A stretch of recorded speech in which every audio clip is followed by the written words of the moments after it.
pelajarin tuh pertama secara saintifik kita bisa pelajarin tentang kultivarnya. Jadi teh itu nggak cuma satu macam loh. Jadi orang kan taunya oh minum green tea, black tea, white tea gitu kan ya. Tapi sebenarnya kalau kita ngomong teh itu kita mesti tahu pohonnya dulu. Nah pohonnya itu yang var-nya apa?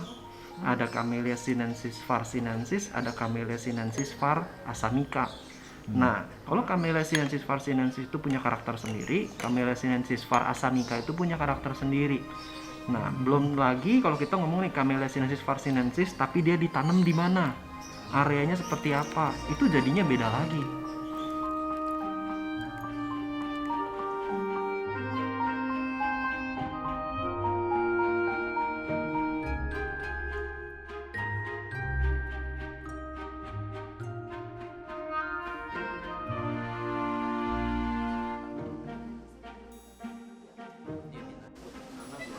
Ini local pride. Local pride, Indonesian tea. Indonesian tea.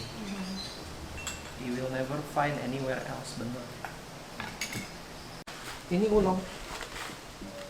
Ini oolong tea. Ulang tuh apa artinya? Berarti dia semi oxidized. Oke. Partially oxidized. Kita cobain ya. Ini teh apa? Oolong dari Bandung. Istimewanya apa teh? Ini bahannya umurnya 120 tahun pohonnya. Nah, bahan kayak begini nih jarang banget di Indonesia ada. Jadi ini very very very rare. Nah, kita kalau barang-barang seperti ini itu di China kita sebutnya specialty item. Nah, barang-barang yang seperti ini karena langka sekali, proses produksinya juga nggak bisa sembarangan. Karena kita mau jaga dia punya cita rasa, kita mau jaga dia punya originalitas, punya flavor dan aroma. Jadi ini sangat-sangat jarang sekali produknya. Rasanya juga pasti lebih kompleks kalau dia berasal dari pohon yang udah lebih tua. Kita cobain ya.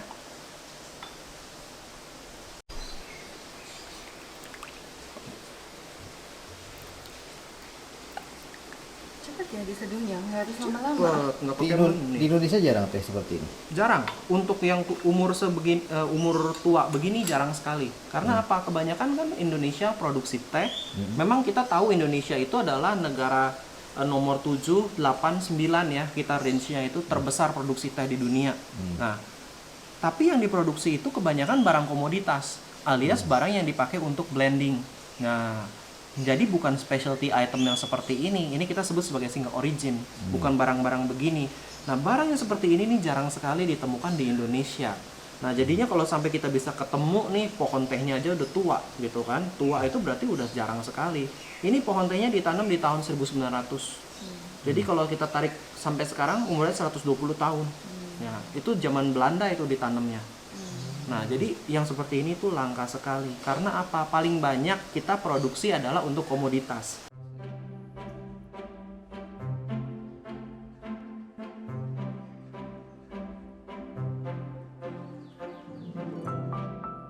Nah, alokasia ini aku memang sebenarnya semua tanaman aku suka ya. Cuman alokasia itu aku paling tertarik karena satu, dia punya bentuk daun buat aku tuh lebih elegan. Sama dia punya texture ya, itu agak-agak kayak leathery. Nah, itu aku suka. Sama batangnya ini reticulationnya bagus. Kita kalau mau cari yang tipe-tipe batang begini kan yang paling banyak adanya di alokasia. Kita mau cari di tempat lain, tanaman lain, contohnya philodendron gitu-gitu, kayak begini nih nggak ada. Biasa kalau kayak philodendron batangnya paling mottled, ya kan? Bentuknya ada bontol-bontolnya. Sedangkan kalau kita mau cari reticulated kayak zebrina, kayak gitu-gitu, ya adanya cuma di alokasia aja. Jadi memang aku tertarik di alokasia itu dari tekstur daun, bentuk daunnya, ya itu aku paling suka gitu. Identification-nya penting itu dari bunga. Identification philo, monstera. Iya dari bunga. Ini aku potong satu bunganya. This is adalah Ini alokasia princeps ya, ini spesies. Nah ini kalau kita mau lihat inflorescence-nya seperti ini, inflorescence-nya.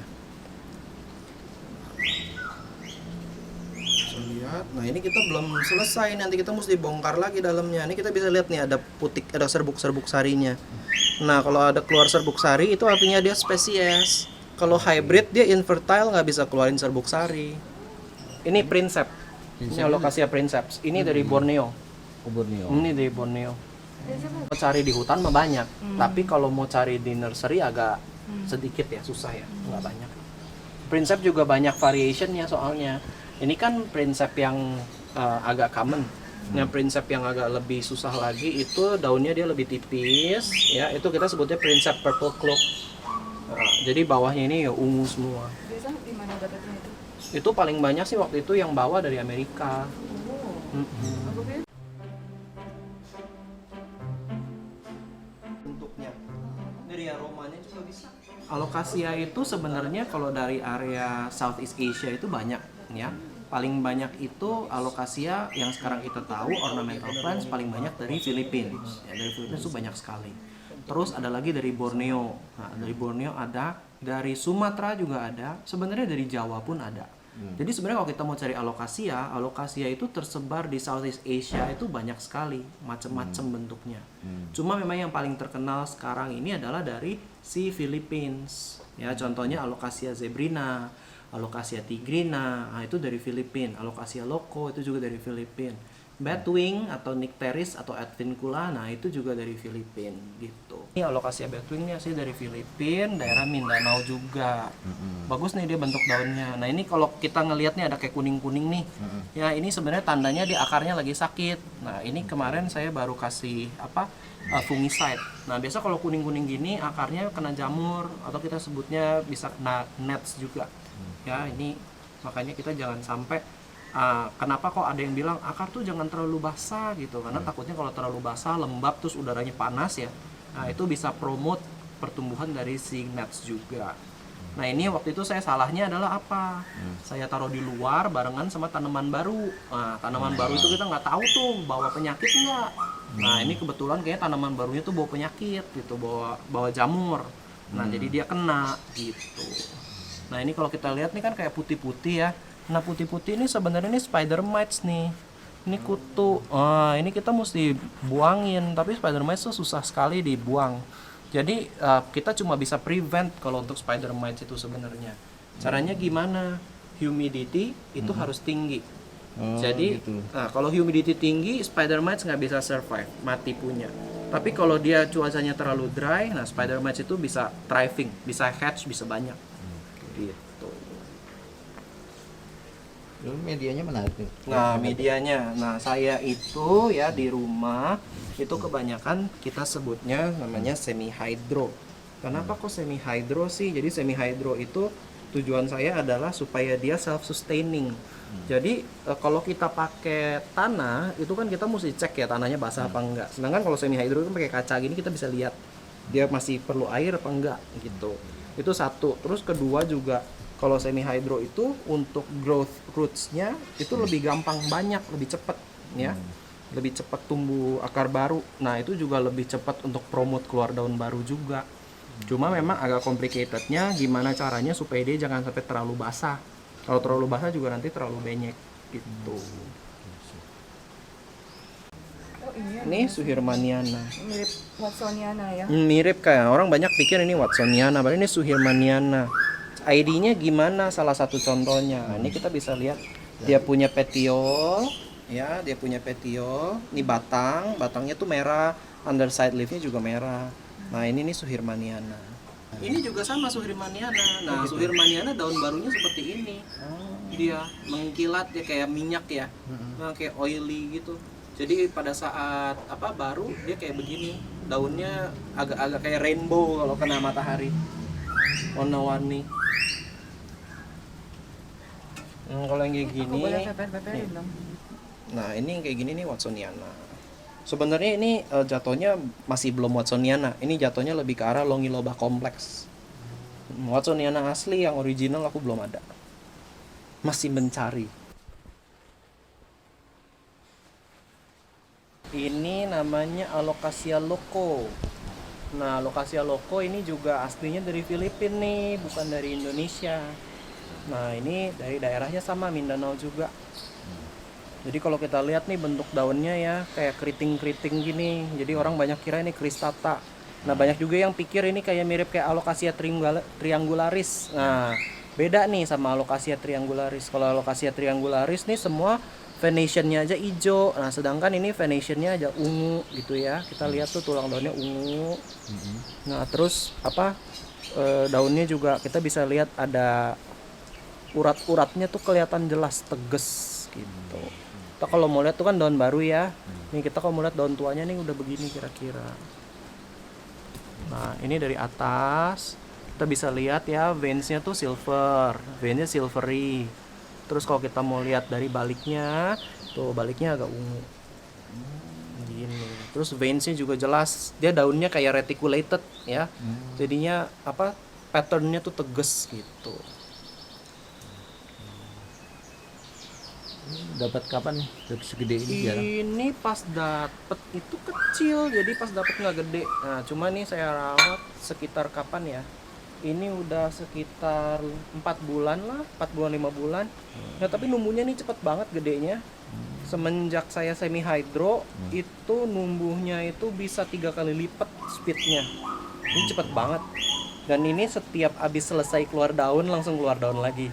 Jadi kalau ada yang bilang alokasia tuh cuman bisa tumbuh 3 daun gitu ya, itu salah ya.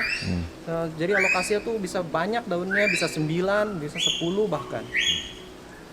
Nah, itu cocok-cocokan tuh sama medianya.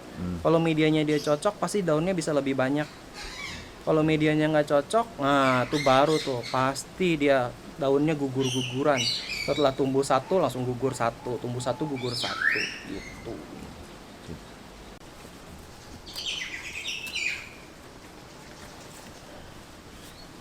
Nah, kalau ini nih alokasia ninja. Nah, kita bisa lihat ini sebenarnya Regionula species, sampai sekarang juga kita nggak tahu jadinya dia tuh aslinya itu yang ini apa yang Regina sih ya, yang Black Velvet sih gitu ya. Nah, tapi ini salah satu spesimen yang saya dapat nih lumayan gede juga. Nah, jadi kalau kita lihat nih daunnya, teksturnya nih lebih kencang, lebih jelas dibandingkan si Black Velvet yang beredar di pasaran, dan ini daunnya juga jauh lebih tebal sih. Bisa compare aja. Bisa compare, boleh. Kelihatan. Kita compare ya. Di sini. Boleh. Oke, ini ya. Nah, sekarang kita compare ya. Nah, ini kalau Black Velvet tuh kayak gini nih, ini Black Velvet. Ya, mature formnya juga Black Velvet ya sebenarnya mirip kayak gini. Gini aja tapi lebih gede. Sedangkan kalau beda. Ya, beda banget ya. Dia punya pattern uratnya, dia lebih tegas. Bentuknya juga beda. Kalau ini kita sebut sagittate, ya bentuknya sagittate. Oh, ini lebih oval bentuknya. Kita lihat dari veinsnya aja jelas. Ya, ini warna veinsnya tuh lebih silver, lebih tebal, lebih bold. Sedangkan kalau ini tuh nggak sebold yang ini. Perbandingan sama daun kecil ini. Angkat aja. Angkat tuh. Angkat. Angkat ke atas. Oke. Ini lu dapat dari mana? Ini aku dapat waktu itu ngambil dari Jogja. Ya, ada yang jual waktu itu di Jogja. Ini spesies dari mana aslinya? Ini aslinya itu dari Sabah, Malaysia. Nah, kita bisa lihat juga nih belakang daunnya ya. Beda nih belakang daunnya. Tuh. Sama Reginula biasa atau Black Velvet. Nah, kayak gini nih sebenarnya dia seneng banget matahari maunya banyak. Jadi kalau kita taruhnya agak-agak terlalu shaded gitu ya, dia daunnya nanti makin mengecil ya, jadi tumbuhnya nggak optimum. Kalau matahari makin tinggi dia malah bisa lebih bagus, tapi nggak mau full sun juga, jadi indirect sunlight tapi bright light ya.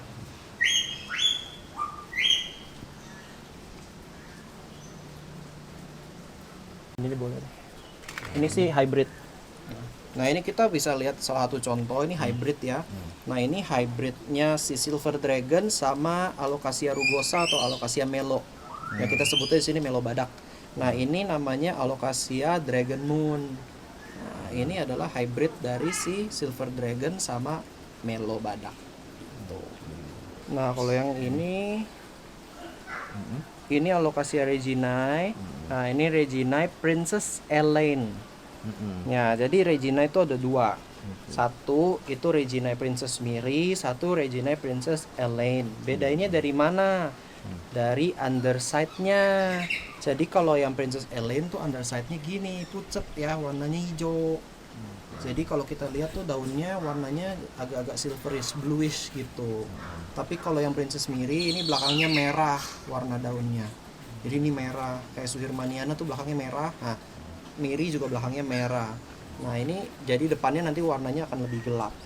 Gitu. Nah, ini Alocasia zebrina ya, yang lagi hits, lagi rame Alocasia zebrina. Nah, Alocasia zebrina ini sebenarnya banyak banget nih KW-nya. Oh gitu. Banyak banget KW-nya.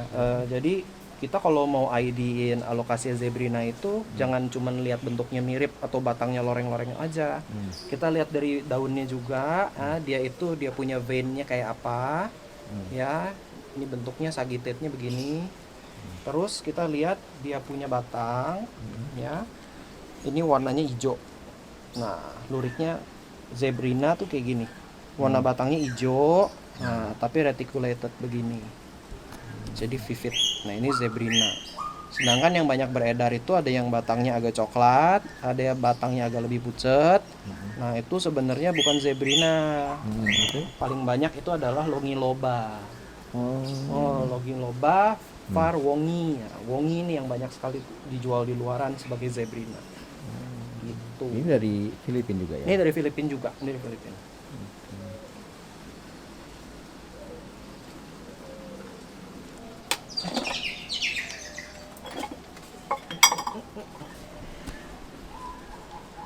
Nah, ini juga salah satu alokasia. Ini alokasia longiloba ya. Nah, kalau mau dilihat tadi sama zebrina dia loriknya beda, lorengnya beda, ya. Lorengnya beda banget. Nah, jadi kalau ketemu yang begini, nah ini longiloba nih lorengnya, bukan zebrina. Jadi beda. Kita bisa lihat bentuk daunnya juga beda.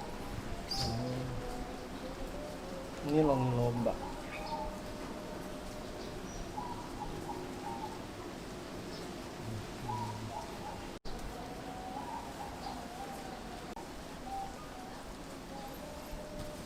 Nah, ini kalau yang ini nih spesies baru nih. Ya, banyak yang kira ini scalprum atau sinuata. Nah, ini bukan dua-duanya.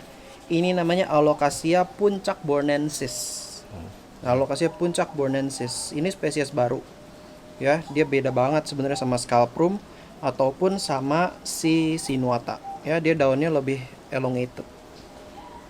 Terus teksturnya instead of leathery, jadi nggak kayak leathery tapi lebih plasticky, kayak plastik gitu. Ini namanya? Oh, itu Watsonia. Yang mana? Oh, ini Jacqueline ya, ini Sulawesi. Nah, boleh nih aku angkat aja.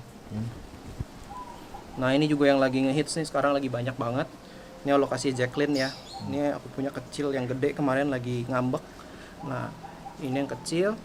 Ini dari Sulawesi. Sebenarnya kalau mau di cek ya, bentuk daunnya itu si Alocasia Jacqueline itu mirip Alocasia Portei sebenarnya. Nah, jadi sampai sekarang sih kita belum nemuin nih ID aslinya apaan. Tapi kalau menurut beberapa botanis yang aku kenal, mereka sebutnya ini sebenarnya salah satu varian dari Alocasia Portei aja. Gitu. Jadi Alocasia Jacqueline tuh bukan nama aslinya ya. Alocasia Jacqueline tuh nama nggak official, unofficial name. Oke.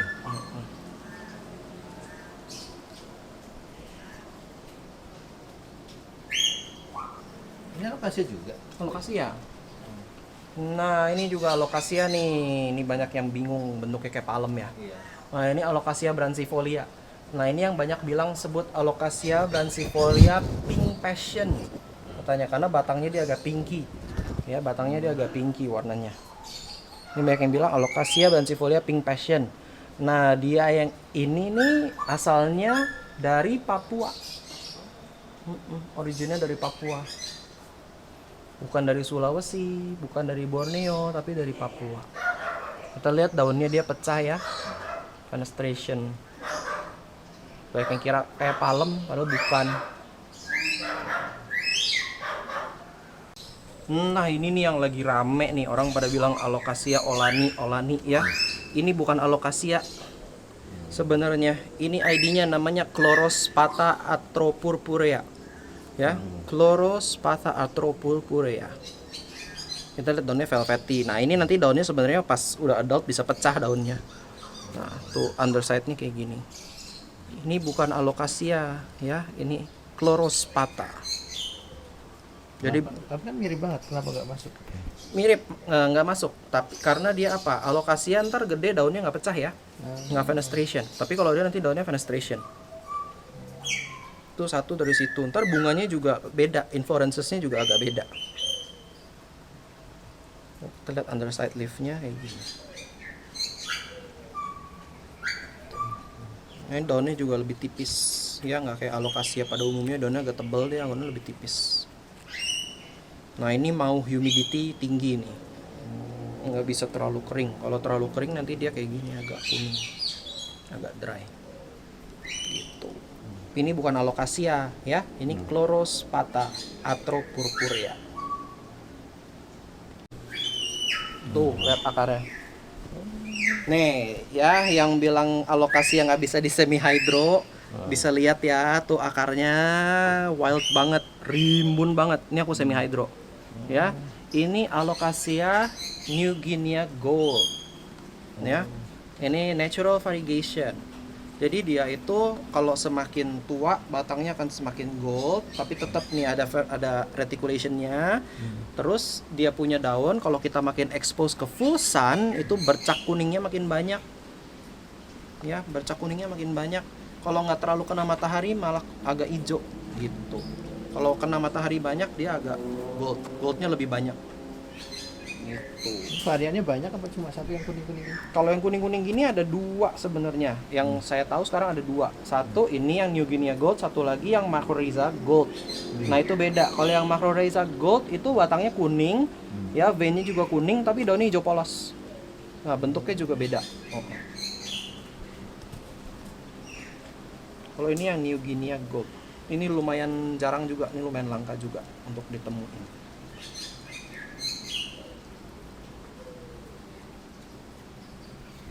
Nah, ini juga ada mau keluar anak.